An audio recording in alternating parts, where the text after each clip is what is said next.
तो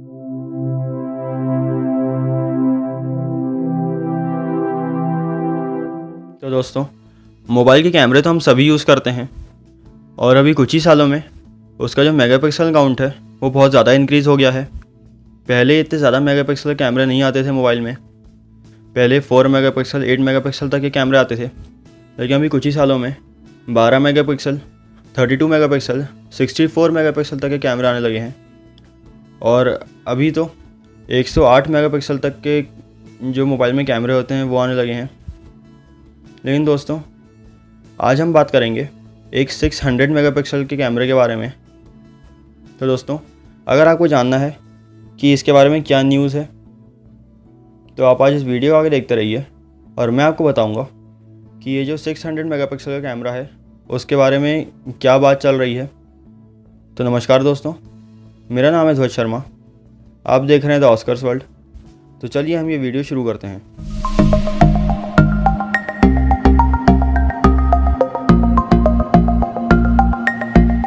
तो दोस्तों, एक जो कैमरा वो हम सभी के पास रहता है वो है अपनी आँख, और वो तो हम सभी के पास रहती है, लेकिन उसको भी कुछ लिमिटेशंस रहती हैं अपनी आँख की भी, और उसको अब क्रॉस करने की सोच रहा है सैमसंग। उन्होंने सोचा है कि एक 600 मेगापिक्सल कैमरा बनाए जो कि अपनी जो ह्यूमन आई होती है उससे भी ज़्यादा अच्छा होगा, उससे भी ज़्यादा डिटेल्ड फ़ोटो खींचेगा। तो दोस्तों, अपनी जो ह्यूमन आई होती है उसको अप्रॉक्सीमेटली 500 के अप्रॉक्स माना जाता है कि उसका मेगापिक्सल काउंट होता है। लेकिन अगर हम बिल्कुल एक परफेक्ट फिगर की बात करें तो वो किसी के पास भी नहीं है। लेकिन मैक्सिमम जो रिसर्च होती हैं उसमें निकल के ये आया है कि हमारी जो ह्यूमन आई है उसका मेगापिक्सल काउंट एक एस्टीमेट माना जाता है 576 मेगापिक्सल के आसपास रहता है। उसमें भी फिर कुछ और डिटेल्स में जाएं हम तो उसमें फिर फोकस और भी जो विजन्स रहते हैं हमारे आसपास, अगर हम बात करें कि हमारी जो आँख फोकस करती है उसका क्या काउंट है, और हमारा जो फिर पेरिफेरल जो विज़न रहता है वो थोड़ा सा ब्लर रहता है, तो उसके बारे में हम बात नहीं करेंगे, वो एक अलग टॉपिक है। लेकिन एक ओवरऑल अगर हम बात करें तो अपनी आँख का जो मेगापिक्सल काउंट होता है वह अप्रॉक्सीमेटली 576 होता है, और सैमसंग इसको क्रॉस करने की सोच रहा है। उन्होंने सोचा है कि एक 600 मेगापिक्सल का कैमरा बनाए जो कि ह्यूमन आई से ज़्यादा अच्छा होगा और ज़्यादा डिटेल्ड फ़ोटो खींचेगा। तो दोस्तों, अगर हम बात करें सैमसंग कंपनी की तो जो 64 मेगापिक्सल का जो कैमरा होता है उसका सेंसर पहली बार सैमसंग ही लेकर आया था, और उसके बाद फिर अभी इस साल जो S20 अल्ट्रा आया था सैमसंग का, उसमें सैमसंग 108 मेगापिक्सल का सेंसर लेके आया था। लेकिन जो 600 मेगापिक्सल का जो कैमरा है वो एक नंबर से सिर्फ कुछ नहीं होता है, और इस बात पे आप में से ज़्यादातर लोग मुझसे एग्री करेंगे कि सिर्फ एक नंबर से उसको अगर 600 मेगापिक्सल कर दिया जाए तो उससे कोई कैमरा अच्छा या बुरा नहीं हो सकता है।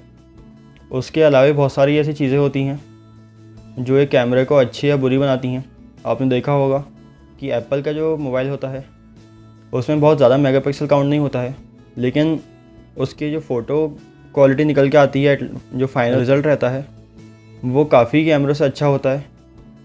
और कई ऐसे फ़ोन हैं जिनका मेगापिक्सल काउंट ज़्यादा रहता है एप्पल के फ़ोन से, लेकिन फिर भी जो रिज़ल्ट निकल के आता है वो कई बार एप्पल का अच्छा होता है।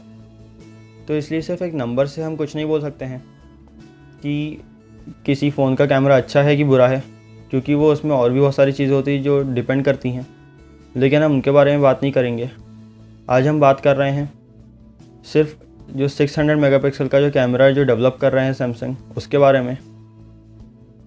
अगर हम बात करें 600 मेगापिक्सल के कैमरे के बारे में, तो अगर एक अपन को एक नॉर्मल एक कैमरा भी रखना है तो उसके लिए सेंसर काफ़ी अच्छा होना चाहिए, और 600 मेगापिक्सल है बहुत बहुत बड़ा नंबर है, तो उसके लिए जो सेंसर है वो काफ़ी बड़ा करना पड़ेगा, तभी उसमें जो लाइट है वो अच्छे से घुस पाएगी और एक फ़ोटो फिर अच्छी निकल के आएगी।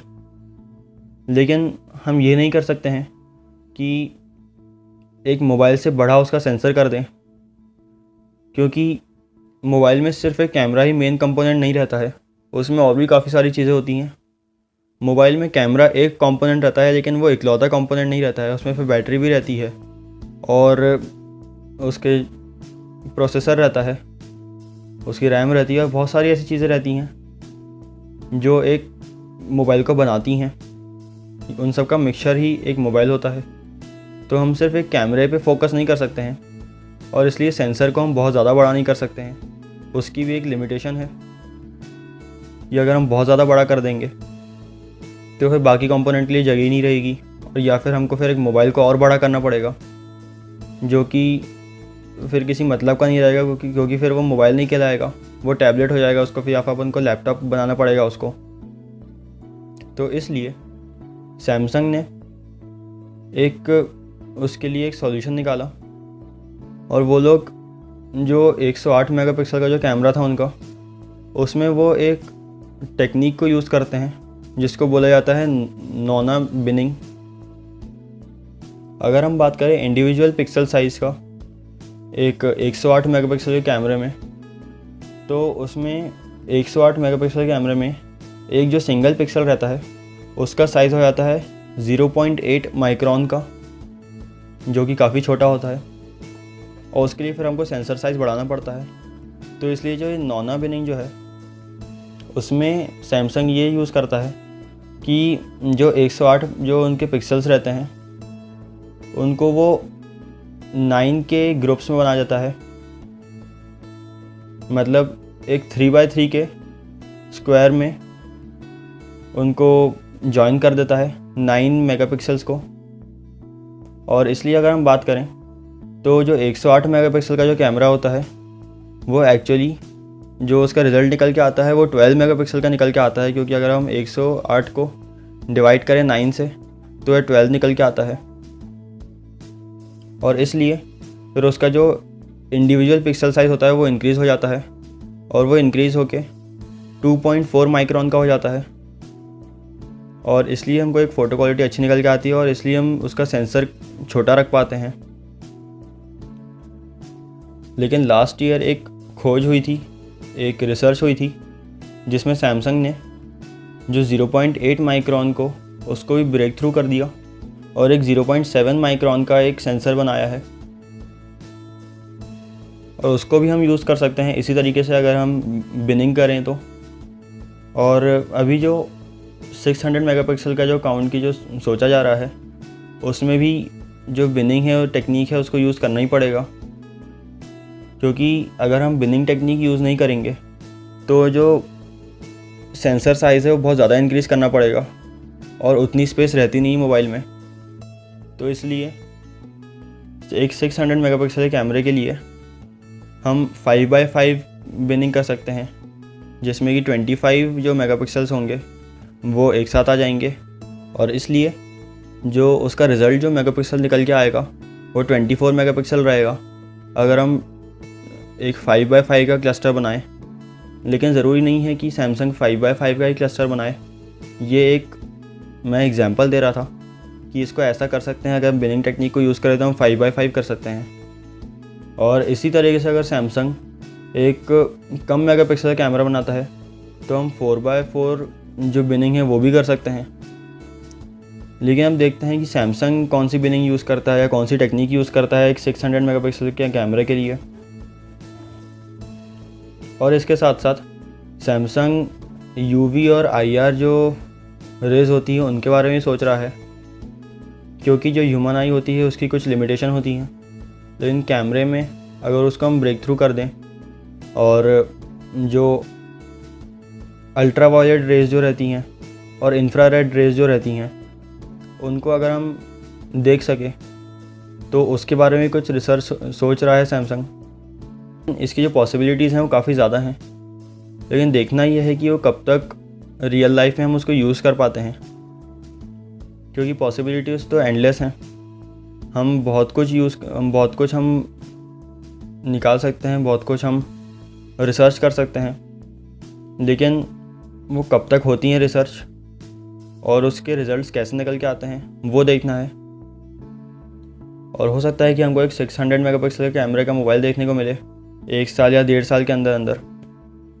तो ये थी पूरी न्यूज़ एक 600 मेगापिक्सल कैमरे के बारे में। तो बस दोस्तों, फ़िलहाल इस वीडियो में सिर्फ इतना ही। और अगर आपको ये वीडियो अच्छा लगा हो तो आप इसे लाइक और शेयर ज़रूर करें, साथ में मेरे चैनल को भी सब्सक्राइब कर दें। और अगर आपके पास कोई अच्छा आइडिया हो जिस पर मैं वीडियो बनाऊँ तो मुझे नीचे कमेंट करके बताएं। और थैंक यू दोस्तों।